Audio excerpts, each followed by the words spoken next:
ये जो वक्फ नाम पर जो गुंडई होती थी वो बंद होगी।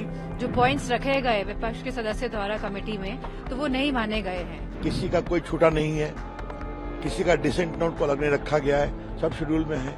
ये जो बिल है इसका हम विरोध करते हैं। It is unconstitutional. विपक्ष को अपनी राजनीति करनी है।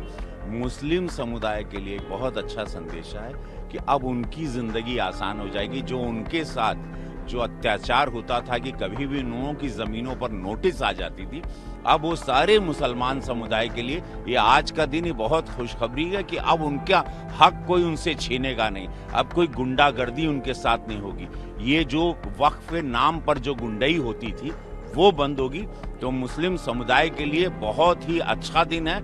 मैं सभी वो समुदाय को, वो सभी गरीब को, मजलूमों को जिनकी कोई नहीं सुनता था, वक्फ नाम पर जिनकी जमीनें ले ली जाती थी, छीन ली जाती थी, सबको बहुत बहुत साधुवाद है और शुभकामनाएं हैं कि अब उनकी जिंदगी बहुत आसान होगी। हक से और हकीकत के साथ अब उनकी चीजें उनके पास रहेगी, उनका पेपर उनके पास रहेगा। सबसे बढ़िया बात तो ये हो गई इस बिल के नाते। कोई हंगामा नहीं हुआ है। जिस तरह से आज बिल जो टेबल हुआ है वक्फ बोर्ड बिल, तो जो विपक्ष के सभी जो मेंबर्स थे इस कमेटी में, उनकी कोई भी बात, जो पॉइंट्स रखे गए विपक्ष के सदस्य द्वारा कमेटी में, तो वो नहीं माने गए हैं। और ये मनमानी तरीके से सरकार कहीं ना कहीं ध्यान भटकाने के लिए आखिरी दिन ये बिल लेकर आई है हाउस में, क्योंकि जहां सरकार ने 65,000 करोड़ रुपीस का बजट पेश किया है, वहीं ये लोग किसानों के मुद्दे पे और हमारे जो युवा साथी हैं उनके मुद्दे में कोई जवाब नहीं दे पा रही है। तो कहीं ना कहीं ध्यान भटकाने की राजनीति को देखते हुए ये बिल आज टेबल हुआ है और किसी भी विपक्ष मेंबर्स की बात में नहीं मानी गई है कमेटी में। वक्फ की संसदीय समिति की रिपोर्ट जेपीसी की आज रख दी गई है। इसमें पूरी चर्चा हुई थी। चर्चा होने के बाद ये मानस आया और आज राज्यसभा में भी स्पष्ट किया गया किसी का कोई छूटा नहीं है, किसी का डिसेंट नोट को अलग नहीं रखा गया है, सब शेड्यूल में है। और आज माननीय गृह मंत्री ने कह दिया लोकसभा में कि माननीय स्पीकर साहब देख लें, अगर कोई छूट गया है तो उसको इंक्लूड कर लें।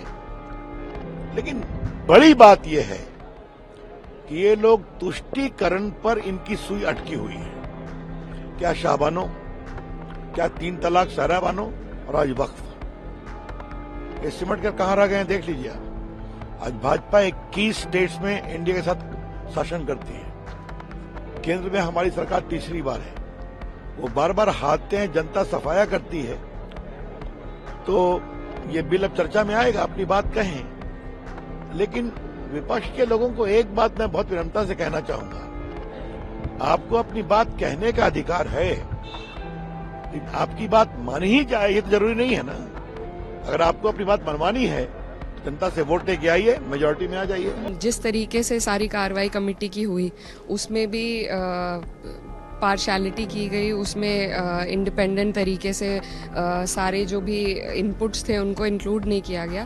तो ये जो बिल है इसका हम विरोध करते हैं। It is unconstitutional and it is against the rights of minorities in this country. तो बिल्कुल हम लोग इसके शुरू से ही खिलाफ में थे, लेकिन जेपीसी के माध्यम से बहाना दिया गया कि हमारी बातें, हमारे जो विरोध हैं उनको भी संज्ञान में लेकर इंक्लूड किया जाएगा, लेकिन ऐसा नहीं हुआ है। कई डिसेंट नोट्स जो एमपीज़ के हैं, जो लोग जेपीसी में थे, उनको एडिट करके इसमें डाला गया है और जितनी भी उनको चिंता थी उनको ठीक तरीके से रिजॉल्व करके इंक्लूड नहीं किया गया है। So there was no point of the JPC. जिस वजह से जेपीसी बनाई गई थी वो वजह को पूरा नहीं करती है। तो जाहिर सी बात है हम लोग सभी लोग, पूरा विपक्ष इस अनकॉन्स्टिट्यूशनल बिल के विरोध में है।